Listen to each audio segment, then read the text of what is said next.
Welcome back to my channel, Faceless Raw. Here ang inyong host. Maraming salamat po sa lahat ng mantabay, nagbigay ng komento at sumuporta sa ating pong ginagawang series vlog po sa ating YouTube channel. Welcome po no sa ating pong humanitarian series vlog na ginagawa po natin sa ating pandemic hero. At ngayon po naman ay gusto ko po ibigay po sa inyo yung nangyaring katatapos lamang na sa San Juan no na Wata-Wata fiesta no festival. At marami po diyang mga naperwisyo na mga kababayan po natin no na nagtatrabaho na sa halip na dumating sa kanilang workplace, sa kanilang trabaho ay nabasa po.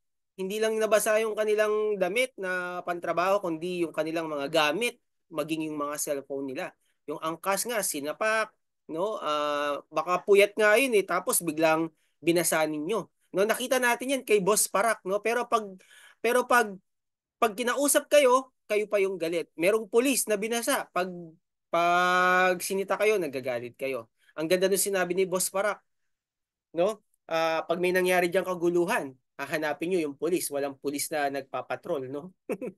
Panoorin niyo po yung kay Boss para makikita po ninyo. Kasi ipa-flash po natin dito na screen. Sa screen po natin ay yung mayor no na nagsalita na dahil yung naapektuhan ng last year pa na papasok din siguro ito no ng trabaho tapos nainis sa kanila no may ginawang hindi maganda. So panoorin po natin 'to na makikita po natin sa screen. Ito po, nais ko pong ibigay sa inyo 'to. Maikli lang po ito. Dito po tayo magkakaroon ng um, komento. Okay, check po natin yung ating sound. Ayan. Okay. Widescreen po natin guys. Ito. Wala ng batikos ang basaan sa San Juan ngayong taon kung saan may inaresto pa dahil sa pagsaboy ng asido. Humingi ng paumanhin ang kanilang alkalde kahit hindi anya isinasantabi na may posibleng pananabotahe. Nakatutok si June Veneracion. Ayan guys ha. Meron na. Meron pang sumabotahe. Ito makikita po natin bakit nagsaboy ng acid. Taon-taon ginagawa ang Wata-Wata Festival tuwing piyesta ni St. John the Baptist, ang patron saint ng lungsod ng San Juan, kada June 24. Pero ngayong taon, inulan ng batikos at reklamo ang isinagawang basaan.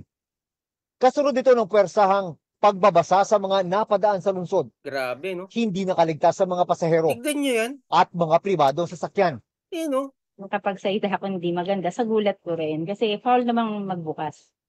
Pero, ayun ko lang na-experience yung gano'n eh. May isang rider ang hindi nakapagpigil na gumanti. Ito. Ayan Yun no. lang, matindi ang kanyang Sige guys, diretso lang buwelta muna natin matapos ha. mabasa. Oh, Briatic! Briatic! Ayan no. Muriatic acid umano ang sinaboy niya. Briatic yung ano eh. Bawal yun. Dapat ilahin yun eh. Ang tinamaan umano ng asido, isang nanunood lang sa kasiyahan. Tignan nyo yan. Niluplugo Yung nanonood yung na pati naman. sa puno ng balde para maano lang yung kasi doon yung masakit ng yung ibang yung panayin ko sir parang wala ko. Marami na palang Naaresto ang naiinis sa inyo. nagsaboy umano ng asido at sinampahan ng reklamong physical injuries. Lumabas sa investigasyon ng PNP na may galit daw ang suspect sa mga sumasali sa Wata-Wata Festival. Ito raw ang dahilan kung bakit may dala umano siyang muriatic acid nang mapadaan sa lungsod ng San Juan.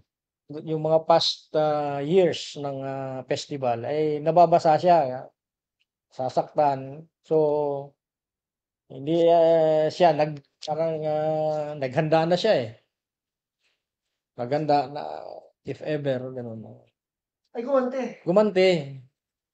Nainis na sa Gumante kanila siya. eh. Ito na yung Nagsalita mayor. ngayong hapon ang alkalde ng San Juan.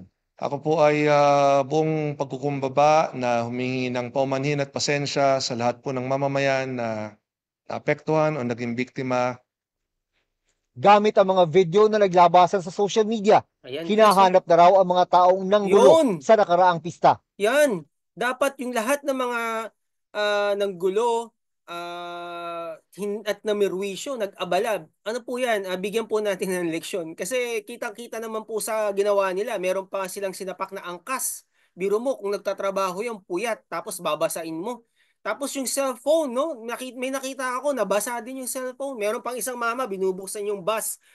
Sinisira halos sirain na yung pintuan para lang makapasok at mambasa.